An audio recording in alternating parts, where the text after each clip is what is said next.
It's time for the Cybersecurity News Byte with Jim Guckin.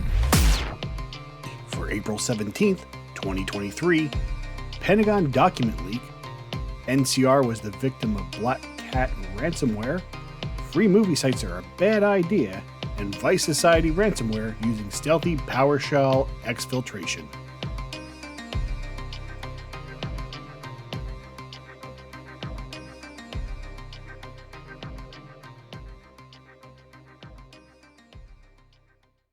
Welcome to the Cybersecurity News Byte Show. I am your host, Jim Guckin. Our first story this week, it shouldn't be no surprise to anyone if they've been paying attention to the, news at all this week. A lot of this was about the Pentagon Document Leak. And apparently classified documents were found on various social media sites, including Twitter and Telegram. And from what they can tell, the documents have been leaking at least since January.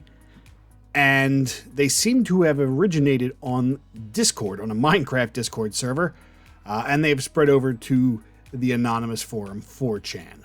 So not really the best thing for classified documents. Now, they did arrest the leaker of this information, Jack Teixeira? I don't know. I'm sorry I'm butchering your name. It was a 21-year-old gentleman from North Dighton, Massachusetts. He was actually a member of the Massachusetts Air National Guard, which is why he had the clearance level that he had.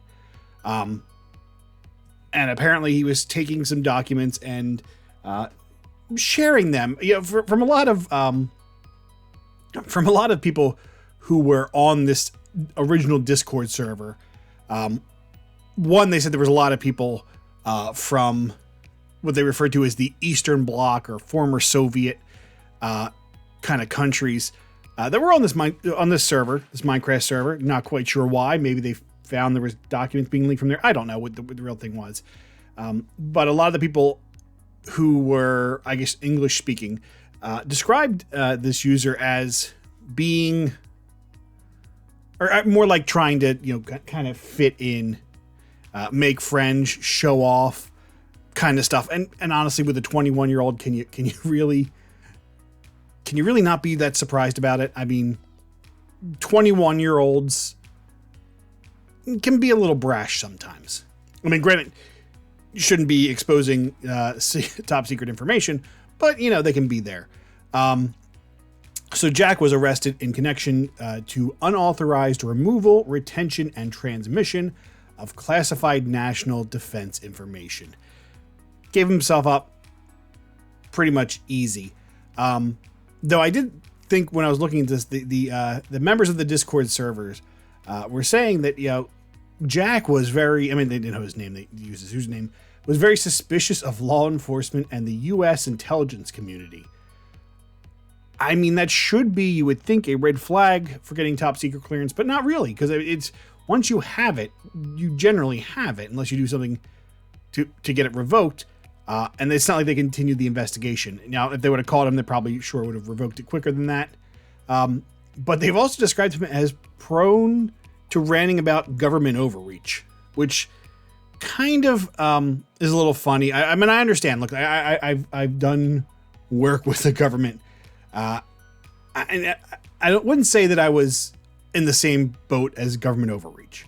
Maybe efficiencies could have been done better. There's a lot of stuff to talk about when you work for government.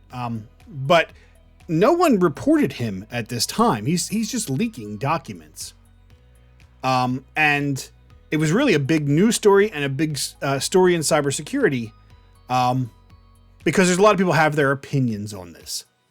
And so let's talk about what was leaked. So the photos of classified information were leaked via photos, and they were crumbled pieces of paper which were laid on top of a magazine, often surrounded by just your normal household objects. So imagine if you just put something on your desk at home or your table and just took a picture.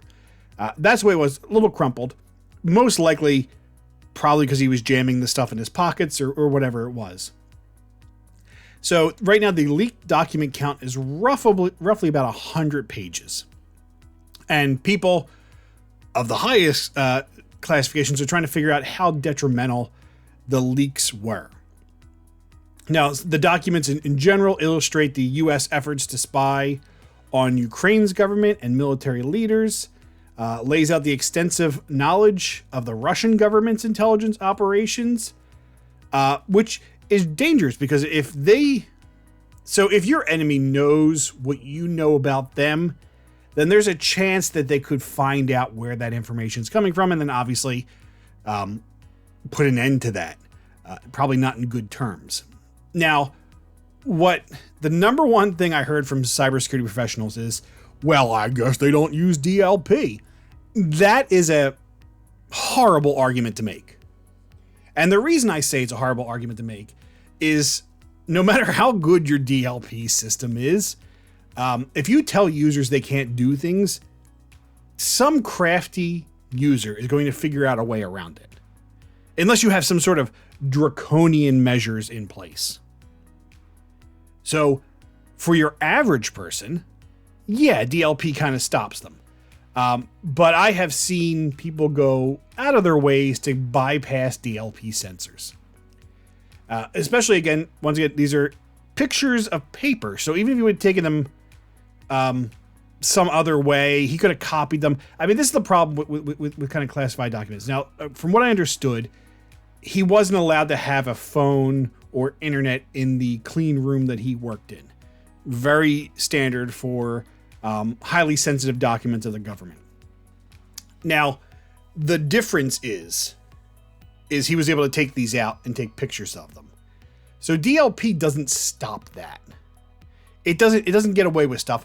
And as I said, DLP relies upon, and if you're not unaware, DLP is data loss prevention systems. And usually most companies have these for credit card information, HIPAA information, PII information. And what it does is it scans for some kind of recognized format so that it can sit there and go, all right, well, this matches data that shouldn't be going out. Either, do whatever the company wants to do with it. Either you send it out encrypted because you're supposed to, or it goes for approval, or it alerts someone. There's a lot of different things you can do on the DLP side. But, like I've said, there are ways around it. If you want to get credit cards out, you just don't put it in the credit card format number. You put dashes randomly between every two. You can figure out in the back end what it is. The computer necessarily can't. Or you add a couple leading zeros. However you want to get around it. DLP is great for accidental data loss. It's a lot harder when you are doing it in some other way. And there are things like even we learned with Edward Snowden. When he got stuff out, he was able to sneak a USB drive out. Now, one, you shouldn't have USB drives that are able to write in a highly sensitive government facility, but there are ways. That's the way sometimes to transmit things. You have to encrypt a drive, put it in there, and move it. But as I said, there's always some way around. There's no system that's perfect. So a lot of cybersecurity professionals who are railing on the government for this, you got to remember the government has pretty high and strict standards. But and I hate to use this analogy, it's like any prison environment.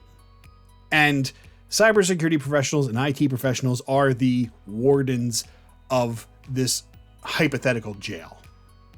You can do everything right, but eventually you're the person who wants to get data out, the person who wants to take their information back from the company, organization, wherever you work. They've watched, they understand your methods, they understand what you're doing, they know the routines, they know what triggers things, what not triggers things, and they find a way to break out. And they take their data with them. There's nothing such as a foolproof system. The best you can do is put your policies, procedures, and technology all in a line to do the best job you can. And you figure, this is a top secret government facility. If they had a hard time stopping someone who's walking out with data, I mean, they've done everything they can. You can say there's no DLP, you can say there's no security stuff on this. It doesn't stop someone who's clever enough. And you can't prevent everything, but the difference is, and where the real lesson should be, and I don't know because I'm not obviously I don't have top secret clearance. I don't work at that facility. But someone should be looking back, go, all right, here's how he did it. How do we stop this from happening again? What is the tools in place? Now, my recommendation might be some way of constantly refreshing the checks against top secret clearance. They're constantly looking for red flags so that they can kind of go, whoa, we don't know if he necessarily needs access to this kind of classified data or top secret data. But don't just sit there and blame one thing, because I've explained on the show many times. My viewpoint is there's not one tool that solves everything. There's not one method that stops everything. And you have to kind of layer your security on top of each other. And I know I hate the adage, it's not if, it's when. But that kind of applies. And and the reason I hate it is not because it's not true. It's I don't want you to get into that defeatist mentality. Our jobs do our best to stop things from happening as security experts. And sometimes that's easy, sometimes it's not, and sometimes you get blindsided. But the difference is how you pick yourself back up and make sure you do whatever you can to stop it from happening again. Because you just don't, this is not like one of those human error things. This was obviously planned. He was doing it for a while. And Discord is a hard thing to kind of monitor.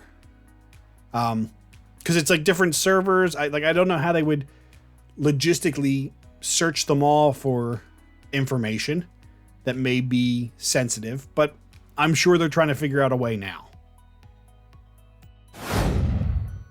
Now, for our second story this week, it is something I consider very interesting because originally I saw the title and I did not necessarily put two and two together. I saw NCR was a victim of ransomware. And I'm like, NCR sounds very, strangely familiar. So I wasn't quite sure where I had seen it before. Like it's there. It's in my head. I just don't know why. And then when I read the article, it made total sense. NCR Corporation pretty much is a software consulting and technology company providing several professional services and electronic products. That's probably not helping you on what they actually do. So let me clarify here. They manufacture self-service kiosks, point of sale terminals. So when you go to a store and they're ringing you up, those machines are called point of sale things. So they do that. If you use an ATM, they use ATMs. They have check processing systems and some barcode scanners. So even if you don't know who they are, you deal with them. And this was obviously scary at first because I'm like, whoa, those are very important products that I hopefully don't want a hacker to have advantage of. So the story comes, there was an outage on Wednesday. It affected their DFW05 data center.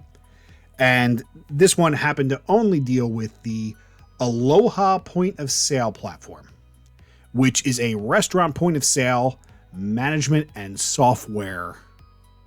Or I'm sorry, this is what happens when I try to read while I'm talking. So it's a restaurant point of sale system. So when you go and put your orders in at a restaurant and they go back and they touch that screen thing, that's what it is. And it also does some management. So, timekeeping, you check in with it. Stuff like that. You've probably seen someone use something similar, even if it wasn't necessarily NCR's. So they notified law enforcement. They engaged some third-party cybersecurity experts. And the hope is right now to investigate the incident and determine the entire scope of the attack. Obviously, other than their data center having some ransomware installed by the BlackCat ransomware group. And the good thing is, from what I saw from their news story, is the restaurants that are impacted are still able to serve their customers. It's impacted only a very singular specific functionality. Though there have been some other things I saw online, but I can't validate those. But the company says only one specific functionality was impacted.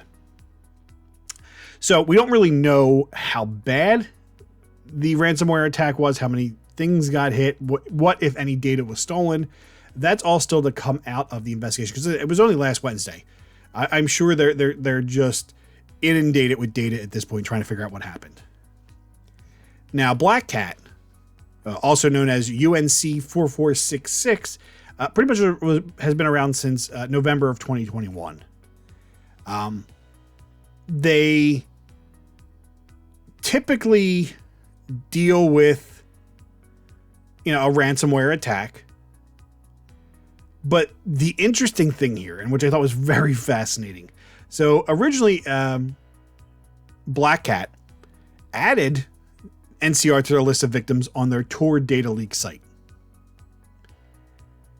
And then they removed NCR from its data leak website. And I guess this is probably because, and this is just an assumption of mine, it's probably because there's negotiation going on between NCR and BlackCat. Because look, if you're playing ball, they don't necessarily going to, make this public for you.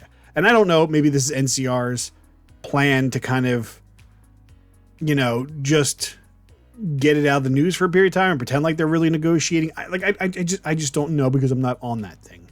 I just happened to notice that it was on there 1 minute and wasn't the next. But there was a cybersecurity researcher named Dominic Oliveri, who published a chat message relating to negotiations between NCR and the ransomware gang. I wish I had more to this story, because, usually I like to talk about the effects and how it happened and, what you can do to better protect yourselves. But this is kind of hard because it's still such a fresh story that there is no information right now. Law enforcement and the third party are doing what they can. Maybe some data will leak out from this all along. I mean, we know because there's negotiations going on, and BlackCat is known for ransomware, that they were probably hit. We just don't know how many servers, what data was taken, was it exfilled out of the environment. Usually, that's a very popular tactic, is encrypt or exfil and then encrypt, so that even if you go to a backup, they still have your data and they can kind of leak the data if you don't pay them. But we'll see what's going on here. But it just goes to show you, some of these big companies, when they get hit, thankfully it was just one of their data centers. Luckily, it was just one of their platforms that was hit. But it goes to show you how scary it can be. And as soon as I get any information, maybe we'll do a follow-up on a future show, because I'd like to walk through how this happened. But it was one of these stories that I read, and I said, this has to be something I talk about because of how big this is and how integrated it was, that I knew the name but didn't know the company. It was that kind of weird for me. So, I'm going to go out on a line, and like I always say, probably a phishing campaign. So definitely something that, you always want to protect against, but we'll see more as we get more information out of the story. Now, for our third story this week, it's going to be a short one, but I feel like I need to talk about this because I found, while doing my research for the show, a story about how free movie sites are bad. And if you want more information, you can obviously go to the show notes of the show at cybersecurity.byte.com and get them. But this, I don't want to call it an article, but this warning was talking about specifically Movies 365. But really, this applies to any single site you may go to and try to get free movies. And this is, for those of you who are older like me, this is not something new. This is the same stuff we learned about with not really Napster, but LimeWire and Kazaa and all those other different free music platforms that existed before really the streaming became a big thing. And so sites like Movies 365 and all these other sites promise access to the latest movies. Hey, you want to go see whatever the new thing that just came out this week and not feel like paying for it or going to the theater? Well, here's how you do it. Now, those of you listening, I hope, are at least, somewhat aware that these sites are not necessarily, even if they give you the video, are not designed to actually give you the video. That's not how they survive. They're designed to lure the users in. They're designed to make money from advertisements. Some of them even have like quizzes or fill this information out, and collect, personal information from you. They love surveys, like, one survey, and then you get to watch the video. Now, all this, your email address, your phone number, your name, whatever you put in there, is sold to third-party advertisers. It should not be a shock to you. Now, the other thing is some of these advertisements may have malware. One, because the site doesn't really care about you. It's not like a legitimate business. You get malware from Target. That's where to put the anger for. If you get malware from freemovies.org or free streaming brand new movies.xyz, then who are you going to complain to? And it's almost, and the reason I laugh is it's almost like, when I was learning Kazaa and LimeWire and stuff like that, it was part of the game. You just knew that your computer was going to get some kind of virus or something on there. But back in those days, we didn't really necessarily do everything you do with your accounts today. Your online identity is a lot different than it was 15, 20 years ago. So this is very bad. And the fact that someone had to write this makes me even worried that people are doing this stuff. And as I said, in the end, you may give your information. You may click through the 300 ads. You may get malware on your computer, whether it's adware or something else. It's just not worth it. And as I said, you may or may not even get to see the movie you wanted in the end. Like if you get to see the movie, that's like the better criminal, I guess. But just like all the viruses we gave ourselves in those early days of downloading MP3s, just don't do it. Just don't do it. One, it's not worth it. And I know as a parent, when I tell my kids the same thing, I'm like, look, this is not going to work out the way you expect it to. They don't listen. And you know what? I don't blame them. I didn't listen at that age. But I'm hoping that most people who listen to the show are smart enough to avoid this and to understand where the scam really is. And it's like that for anything. Anything that's free is not free because they want it to be free.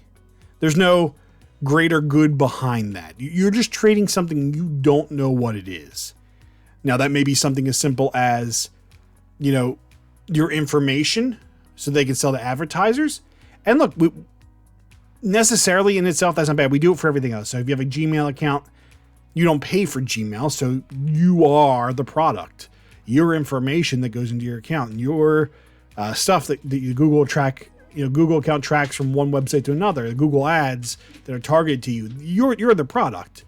Here, you're the product, but they don't care about you. They're going to do some shady stuff to make money off that, whether it's ads or clicking stuff. So please just don't do it. And if you're a professional out there, make sure no one can do it on a work computer. That's the last thing you want is malware to infect a system like that, and you find out they were going to some shady website.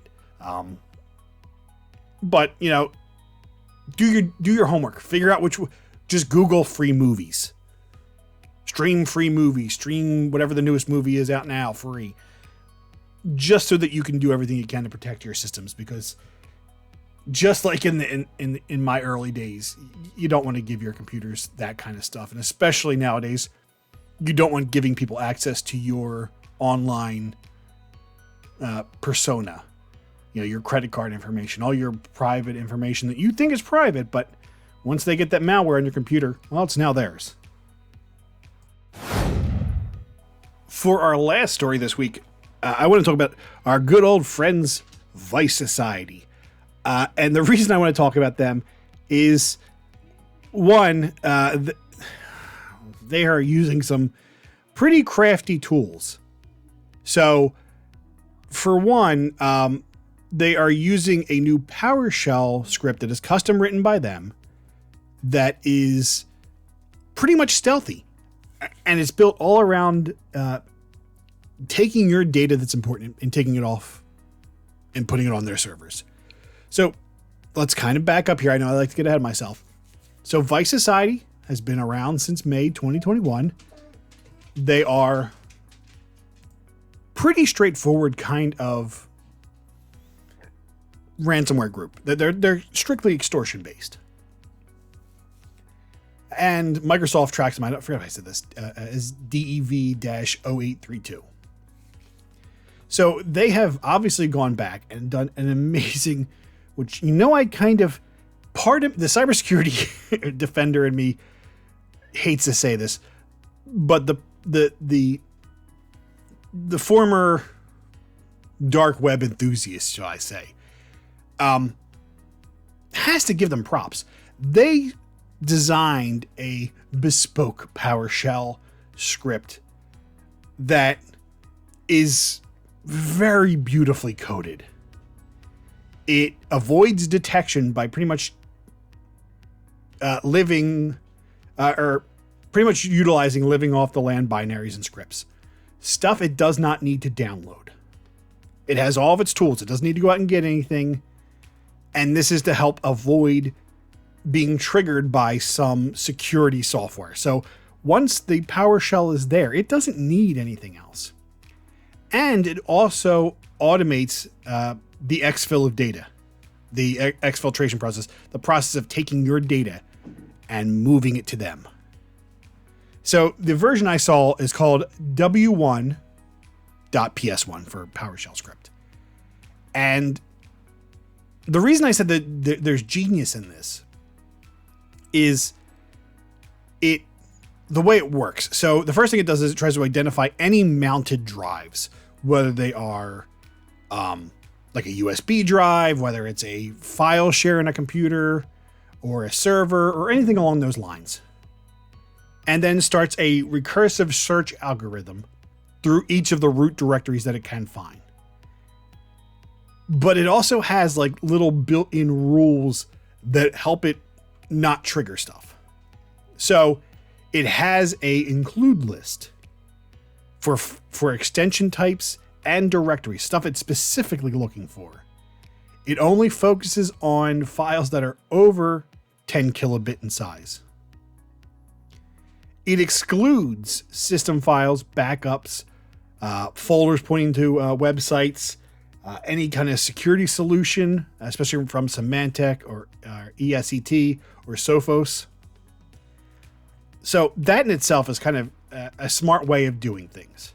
Like, it knows what it wants and that's all it cares about. What I really think is, to a level very intelligent of it, is it uses multiprocessing and queuing to get the files off. Meaning it does everything in its power to send files up without doing anything to your machine, without taxing its resources, so that you might notice it's being slower than average. Like, that's kind of clever. It's like, yeah, we're going to steal your data, but we're going to make sure it doesn't slow down your computer enough. All of this to pretty much minimize its footprint, minimize its impact, use the most it can with PowerShell. So, like, some of the other ransomware we talk about, they have to download other pieces for it. The first part you get is usually a loader, and it's got to go get other stuff. This is using a built-in Windows function, which is why if your users don't need to run PowerShell, you should totally disable that. And it will stop stuff like this from happening. But this is what it does. Like, PowerShell is a Windows thing. How do you detect a Windows thing? I mean, you can kind of use some heuristics or trigger alerts. But if your users are using PowerShell, or your IT department is using PowerShell to push stuff through, it can sometimes be hard to determine what is legitimate and what isn't. As I said, if a user's not complaining that it's overreaching or it's pushing hard or anything along those lines, it might be difficult to detect. So I recommend you go look into this PowerShell exfiltration that Vice Society has, and see if your tools can detect it, if the IOCs are there to protect it, because this is going to be a little hard to find until the manufacturers of the endpoint detection and response or your antivirus smart get the definitions to, go against this thing. And I'm sure, they're changing, every so often to give it new features and stuff it can do. But as I said, a lot of people out there, and me included, are very amazed at the professional level of PowerShell scripting that they did. This isn't something they took off anyone else. They made this. It is very specific to them and what it does. So it is a very, very dangerous thing. Thanks so much, guys, for listening to the show. Once again, I'm Jim Guckin. You can find all the show notes available at cybersecurity.newsbyte.com. That's where all of our information is about the show, as well as past shows that you can always check out on that site, as well as show notes to go over the articles and the talking points I have in front of me as I do the show. Now, if you are wanting to know more about me, you can check out my website, jimguckin.com. Has all my information on there. If you want to reach out to me, feel free. You can always email me at emmy@jimguckin.com. Don't forget to make sure that you stay safe online, and we'll talk again next week. You've been listening to the Cybersecurity News Byte with Jim Guckin. Learn more about our show at cybersecurity.newsbyte.com.